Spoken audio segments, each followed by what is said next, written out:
Hello friends, welcome back to my channel.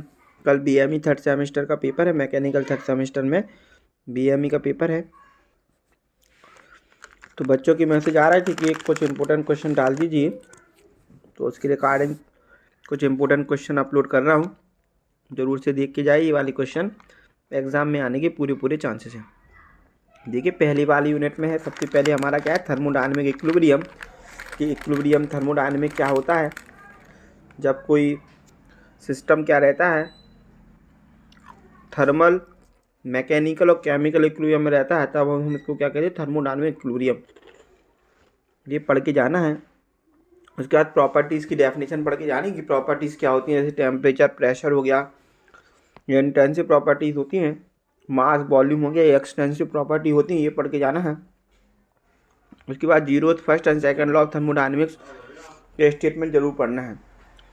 Zeroth law statement क्या कहलाता है कि जब एक सिस्टम किसी एक सिस्टम के साथ इक्विलिब्रियम में हो और दूसरा सिस्टम भी उसी सिस्टम के साथ इक्विलिब्रियम में हो, तो दोनों आपस में भी इक्विलिब्रियम में रहती हैं। जीरोथ लॉ कहलाता है।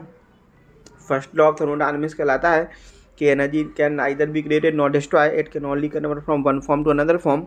और सेकंड लॉ ऑफ थर्मोडायनेमिक्स कहता है कि जो एंट्रोपी है एक सिस्टम की, वो हमेशा क्या होती है, इंक्रीज होती है। और इनके स्टेटमेंट है वो याद करके जाना है, वो लिखना है। उसके बाद हीट इंजन, हीट पंप और रेफ्रिजरेटर एक इम्पोर्टेंट यूनिट होती है, उसको पढ़ना है ना। हीट इंजन का क्या वर्क होता है, साथ में एक्सपेंसेस जो निकलती है, work done by the heat engine.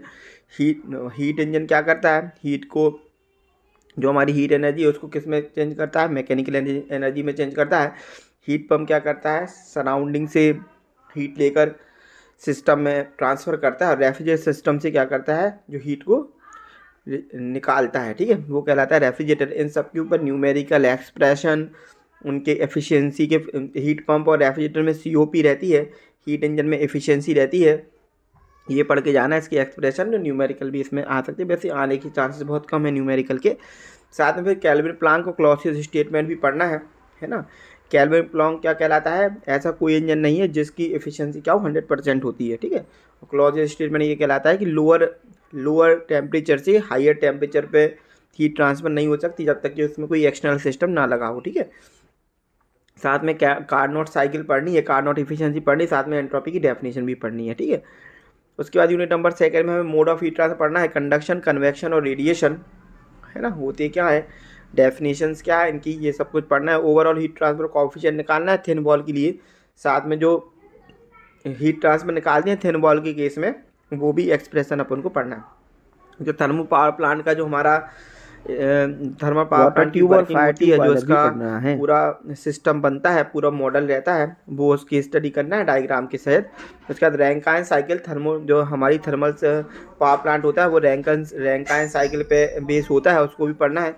साथ में बेबॉक्स एंड बिलिकॉक्स जो वाटर ट्यूब बॉयलर होता है उसको भी पढ़ना है, कॉन्करेंट बॉयलर को भी पढ़ना है। दोनों में से एक बॉयलर जरूर से एग्जाम में आना है, ठीक है। उसके बाद यूनिट नंबर थर्ड में देखिए, यूनिट नंबर थर्ड में हमें एक टरबाइन पढ़ना है, इम्पल्स और रिएक्शन टरबाइन, है ना, जरूर से आएगा इम्पल्स या रिएक्शन टरबाइन। साथ में कूलिंग टावर पढ़ना है, एसआई और सीआई इंजन के बीच में कंपैरिजन पढ़ना है। और फोर स्ट्रोक पेट्रोल और डीजल इंजन की बारे में पढ़नी है। साथ में 2 स्ट्रोक की भी पढ़ लेना।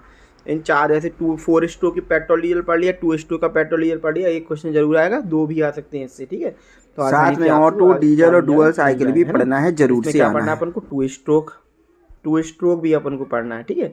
2 स्ट्रोक पेट्रोल इंजन और 2 स्ट्रोक डीजल इंजन भी पढ़ लेना है। सीआई इंजन और एसआई इंजन के कंपैरिजन पढ़ना है, कूलिंग टावर पढ़ना है, 1 टरबाइन पढ़ना है, कोई भी इम्पल्स और रिएक्शन, वैसे दोनों ही आने की चांसेस हैं। उसके बाद सोल्डरिंग क्या कहलाती है, ब्रेजिंग प्रोसेस क्या कहलाती है हमारी वेल्डिंग की, इसको ज़रूर से पढ़ना है। उसके बाद देखिए, जो हमारी यूनिट नंबर 4 है, इसमें से हमें क्या क्या पढ़ना है, सोल्डरिंग और ब्रेजिंग प्रोसेस क्या होती है ये पढ़ना है। साथ में देखिए हमें आर्क वेल्डिंग को भी छोड़ के नहीं जाना है, आर्क वेल्डिंग भी जरूर पढ़नी है। आर्क वेल्डिंग आराम से आ सकती है एग्जामिनेशन में। उसके बाद कास्टिंग क्या होती है, कास्टिंग मेथड क्या होते हैं, टाइप्स ऑफ पैटर्न क्या कहलाती है, कास्टिंग प्रोसेस क्या होती है, टाइप्स ऑफ पैटर्न आ सकते हैं पढ़ने के लिए, ठीक है। टाइप्स ऑफ पैटर्न भी पढ़ना है। साथ में हॉट वर्किंग और कोल्ड वर्किंग क्या होती है, रोलिंग फोर्जिंग प्रोसेस क्या होती है, एक्सट्रूजन प्रोसेस क्या होती है, इसका बेसिक प्रिंसिपल, और रोलिंग तो कितनी टाइप की होती है, ये सारा आपके में थ्योरी है। तो थ्योरी पढ़ के जाना है, लिखने के लिए ज़रूर आना है, ठीक है। उसके बाद जो हमारी लास्ट यूनिट है उसमें देखो लेद मशीन के ऑपरेशन पढ़ना है, साथ में उसका डायग्राम, ड्रिलिंग मशीन की ऑपरेशन, कंस्ट्रक्शन और उसका डायग्राम, साथ में उसकी ऑपरेशन, मिलिंग मशीन का सेम कंस्ट्रक्शन एंड ऑपरेशन पढ़ना है, शेपर मशीन का, ग्राइंडिंग ऑपरेशन, ये पांचों पढ़ने हैं। इसी में से कोई दो आ जाने हैं, लेद, ड्रिलिंग, मिलिंग, शेपर और ग्राइंडिंग में से, ठीक है। बाकी और भी जो इम्पोर्टेंट टॉपिक है वो भी आपको पढ़ के जाना है ना। तो इतनी अगर आप पढ़ लोगे तो आराम से आपके बहुत सारे क्वेश्चन इसी में से आ जाएंगे और आपका एग्ज़ाम क्या अच्छा जाएगा, ठीक है। बाकी वीडियो देखने के लिए बहुत बहुत धन्यवाद। आगे आने वाले वीडियो में बनी रहने के लिए मेरे चैनल को सब्सक्राइब करें, वीडियो को लाइक करें, कमेंट करें, वीडियो को ज़रूर से शेयर कर दें अपने फ्रेंड्स के साथ, जूनियर हो, है ना, जो आपके जूनियर हैं, साथ में पढ़ने वाले हैं, किसी और कॉलेज के हैं, सबके साथ इसको शेयर कर दें ताकि उनको भी इसका लाभ मिल सके, है ना। बहुत बहुत धन्यवाद। जय श्री राम।